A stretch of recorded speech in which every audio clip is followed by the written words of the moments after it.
Today on Logan Rando Aquascaping, I've got a little tutorial for you on how to trim a densely planted aquarium. Today I'm working with my 90S Dutch tank. I originally set this up for the boost plant channel, and over the months, it's transformed a lot. So here I am doing a trimming on my channel. Grab yourself a cup of coffee or tea and have this in the background while you do some work, or trim along with me, your choice. It's really helpful if you like the video and subscribe to my channel. Helps out my tiny channel a lot. All right, let's get to trimming. So the general order of operations when it comes to trimming is do the least messy process first and then work your way up to the messiest processes. So typically trimming a carpet is going to be really messy, so you want to save that for last. By the way, whenever you do a big trimming like this, it's a good idea to remove your inflow and outflow if they're in the way like mine are. So I've got them soaking in a bleach solution right now, so that way by the time I'm done trimming, they'll be sparkling clean. We're going to start with pruning some of the stem plants. Over here we've got Rotala Green, and it's still recovering from a big hack down I did about a month ago, so now it just needs some pruning. So what I'm doing is I'm going through with my UNS wave scissors, and I'm just pruning any sort of stem that looks out of place. Anything that's significantly taller than the other stems, is growing in a direction I don't like, or is invading another grouping of plants. So you can be pretty selective about this in the beginning, and then you can kind of go through with a second pass and even things out, just like as if you were a barber trimming somebody's hair. It's kind of the same process. Now we're going to move on to its neighbor, the Rotala Blood Red, and this plant you can see is growing quite a bit taller than the Rotala Green, so same process. We're going to take it down a little bit so it's more even with the Rotala Green, and then just prune out any sort of stems that are out of place. What I'm also doing simultaneously is eliminating any sort of the crypts that are growing in its space. What happens is sometimes these plants, they have their territory, they creep in the new territory, so there ends up being a lot of crossover, and I actually want this Rotala Red to occupy a little bit more space to its left. So I'm just pruning out any of the crypts that are in the way of it. And then what I'm going to do is I'm going to replant just a few of the stems to help it spread out its territory a little bit. You can do this whenever you trim stem plants. You can take the trimmed off top and then plant it right back in the soil as deep as you'd like. You can also top it right into the bunch. That's called the topping technique, and it'll grow. All right, now we're gonna head over to the left corner of the tank, and we're gonna trim down some of this AR Mini. So you can see the plant looks absolutely beautiful, healthy, vibrant, but because it's in the foreground, I want it to be a lot shorter because it's currently blending with the height of the midground and sort of erasing those divisions between the sections. So I'm kind of gonna hack it down, but if this was your tank and you didn't want to hack it down, you could just kind of selectively prune leaves or trim it like a stem plant and just trim the half off, replant the top. It's up to you. But in my case, I got to get that height way down, so I'm going pretty hardcore with the scissors. In the majority of the aquarium plants we keep, you can trim like this. Less so with a rosette plant like a crypt, but any sort of stem, you could just kind of brutally hack it down. And where you make one cut, it'll typically come back with 2 more stems.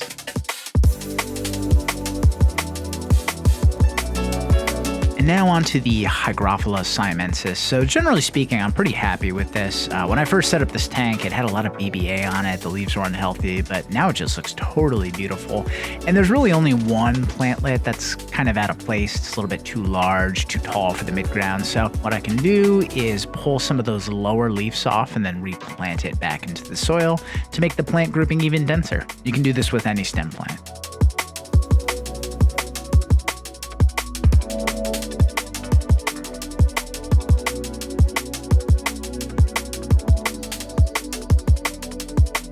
And now here's a newer plant grouping. I just picked this up from my local fish store. This is some type of Rotala, most likely non-gentian. So very simply, I'm just trimming off that tall portion, and then I'm going to replant it in the soil.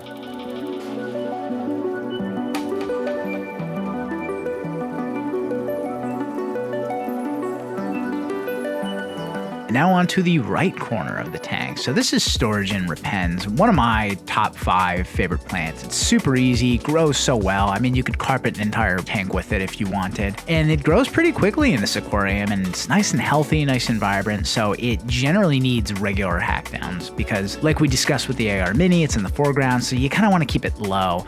So I'm gonna, less brutally than the AR, but still kind of brutally go through and just kind of take it down and slope it toward the midground to to provide a little bit more of an even transition, because with most aquarium designs, you want short plants in the front, slightly taller plants in the midground, and then tall plants in the back. So you can trim selectively to kind of enhance that sense of forced perspective and depth.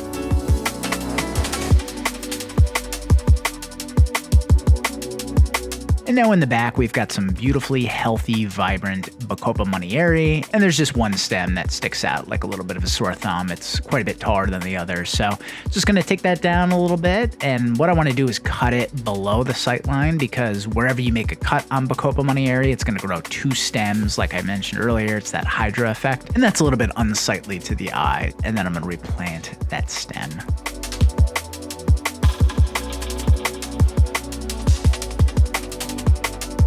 And now we're on to the aforementioned messy part, trimming the carpet. So this is pearlweed, one of the fastest growing, easiest to grow carpets. If you've never done a carpet before, give pearlweed a try. Like its name implies, it grows like a weed, but it also looks really beautiful in this high-tech tank. I do have to trim it quite regularly though. I'd say about every 3 weeks. We're trying to keep that foreground nice and low to enhance the presence of the midground. And what you can do with wave scissors is you can kind of flatten them. The way they're designed is you get really nice ergonomics and leverage. When you do this a lot, your forearm will get a little bit tired, so sometimes I'll even switch hands. And trimming a lot can actually make you ambidextrous, so it's a good thing to practice with both hands, because sometimes there'll be angles and corners where you'll want to use your non-dominant hand. So the more you practice, the better you'll get.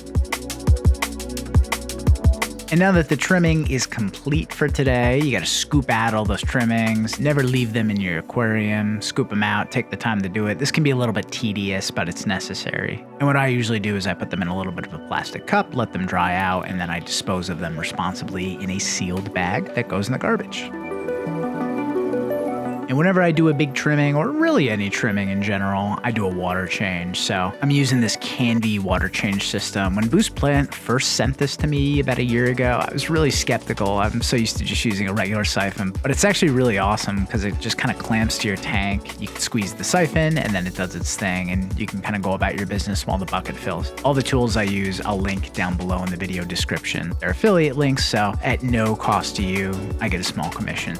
And with about 20% of the water removed, we're going to add the water back in. I add pure RO water, and usually when I'm doing this, I like to dose fertilizer. I'm a massive fan of the UNS Plant Food, simply because it's really easy. It comes in a max and a min. Max has all your macros and your micros. Min only has micros, so something like an iwagumi, you could use the min, or a tank that doesn't have a lot of plants, but this is a Dutch tank, so it's densely planted, so we want that max. Here's another product I use here and there. This is called AQUARIO Neo Clean, and if you're disrupting soil, detritus, doing any sort of big maintenance and clouding up the water, and you want it to clear up really quickly, this will kind of bind to any of those suspended particles and help clear things up. Usually after trimming, it takes about 10 to 14 days for things to look prime again. So typically things go through a little bit of an ugly stage, but don't fear. As long as your plants have everything they need, they'll come back looking more beautiful than ever. So thanks so much for watching. I know a lot of beginners tend to be a little bit apprehensive about doing big trimmings, especially the brutal ones that I encourage. So hope this video helps clear things up. You can be pretty brutal with your plants. And if you have any questions about trimming or maintenance or any of the other products I use, feel free to drop me a comment below. Thanks so much for watching. I'll catch you guys and gals next time.